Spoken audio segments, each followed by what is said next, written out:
in this episode of The Hike, I'm going to describe more about the rise and fall of the Bayocean rather than the hike itself, its glory peak, and then the sad fall of it from its peak. In the year 1906, a young man by name Thomas Irving Potter, whose father was a well-known real estate mogul of the times, arrived on this island and was so impressed with the area that he convinced his father to form and develop this area into a tourist destination. The family bought the homestead rights and formed the Bayocean Park in the year 1906. By the year 1914, there were about 1,600 home sites that were sold, and people were building up expensive and posh vacation homes. And for a small town of that size, it was boasting of big features like it had a natatorium, which was a warm saltwater pool, which had a wave generator as well, and then there was a music choir playing on the other end of the natatorium. It had a shooting range, it had a 1,000-seat movie hall, bowling alley, tennis court, a rail system, and paved roads, and including a school. It was a thriving city in the 20s. By the time it came to the later part of the 1920s, things started getting a little difficult. The mouth of the Tillamook Bay was getting very turbulent, and ferrying passengers from Portland into vacation in the Bayocean was a turbulent and frightening experience. So they called in the Army Corps. Being resourceful builders, they called the Army Corps of Engineers to see what they can do to help stabilize the turbulent mouth of the Tillamook Bay. The Army Corps recommended a dual jetty system that would help calm the waters at the mouth of the Tillamook Bay and help also to stabilize the sand erosions on the Bayocean sand spit itself. The Bayocean sand spit is a narrow strip of sand on the eastern flank by the Tillamook Bay, on the western side by the Pacific Ocean itself. That's why they coined the name Bayocean. But unfortunately, the people at that time did not have the money or the resources to pay the $2.2 million bill that the Army Corps suggested, and they settled for a single north side jetty alone. This would prove to be their undoing in the years to come. By the time they were into the end of 1920s to early 1930s, the sand started eroding from the south side and deep into the sand pits itself, started washing away some of these established places like the natatorium, and the foundations became weak and started becoming a ruin and were reduced in course of time into a rubble. But this continued on, slowly eating away the sand erosion, and buildings started being consumed by the ocean. And some people decided to cut their losses and decided to move out of their area by selling their homes and moving out by the mid-30s. By the World War II, by a person by name Francis Drake Mitchell, they started a program called as the Watch Bayocean Grow to kind of rekindle growth in the Bayocean area. And some of the nearby Naval Air Station crew started renting accommodation at a cheaper place on the Bayocean because the owners had moved out for the most part, fearing the erosion and collapse of the buildings in the area. And once after the war was over, and finally by 1948, and due to many of the cyclonic storms hitting the Bayocean area, the only main road connecting the Bayocean to the rest of the country was eroded in numerous places, and it was almost impossible, and pretty much it was abandoned by people after that.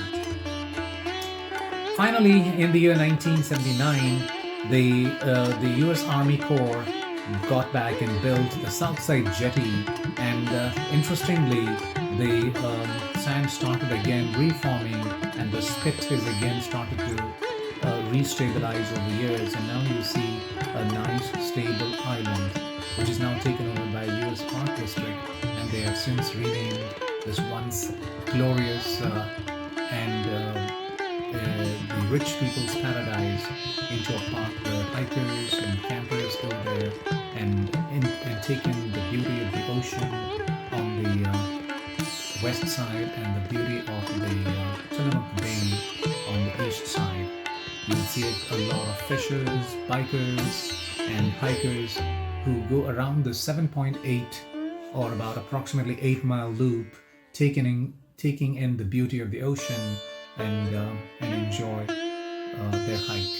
You could hike this place throughout the year, and the time that I had been now coming to the actual hike itself, I had done this many times, and most of the time I've done this in the summer, and it's an incredible experience to relive the beauty that these people once happened to enjoy for nearly 3 decades before the Bayocean slowly starting to fall into the ocean.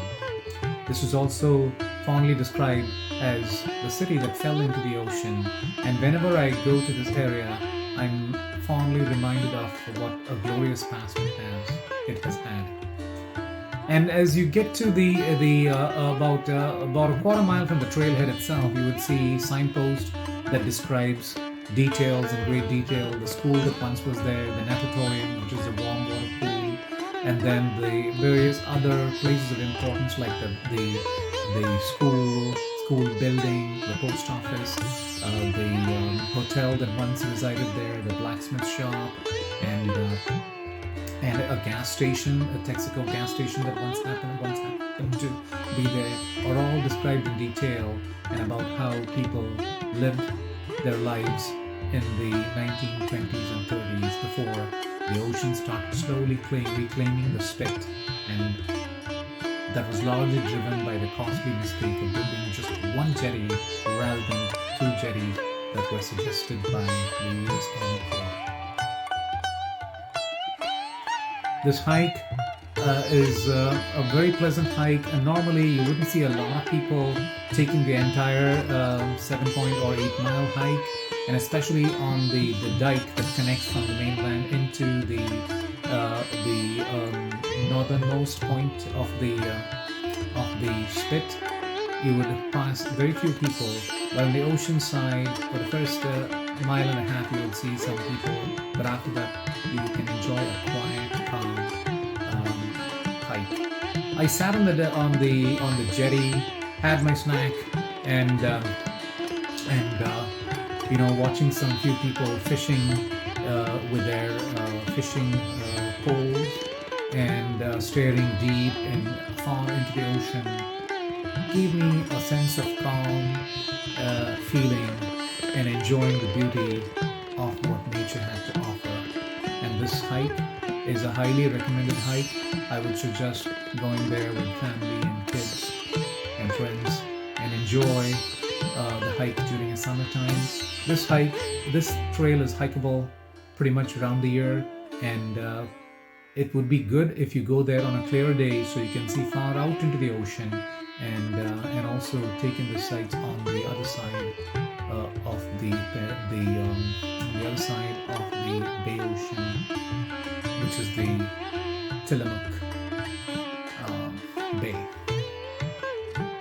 Far out, you could see Garibaldi, and on the weekends there is the train station does operate some joy rides, and you could see constantly the whistle of the train blowing off from the Garibaldi. I'm not sure how far it goes, but probably it goes there a few miles of joyride, and that still exists. And once you're done, you could always hike back to the trailhead and drive into Tillamook, stop at the Tillamook Cheesecake Factory and have a lunch. And if you happen to be there later in the afternoon, grab your dinner and head home. Hope this interesting story about Bayocean was interesting and interest you to make a trip there and check this hike out. Thanks for watching.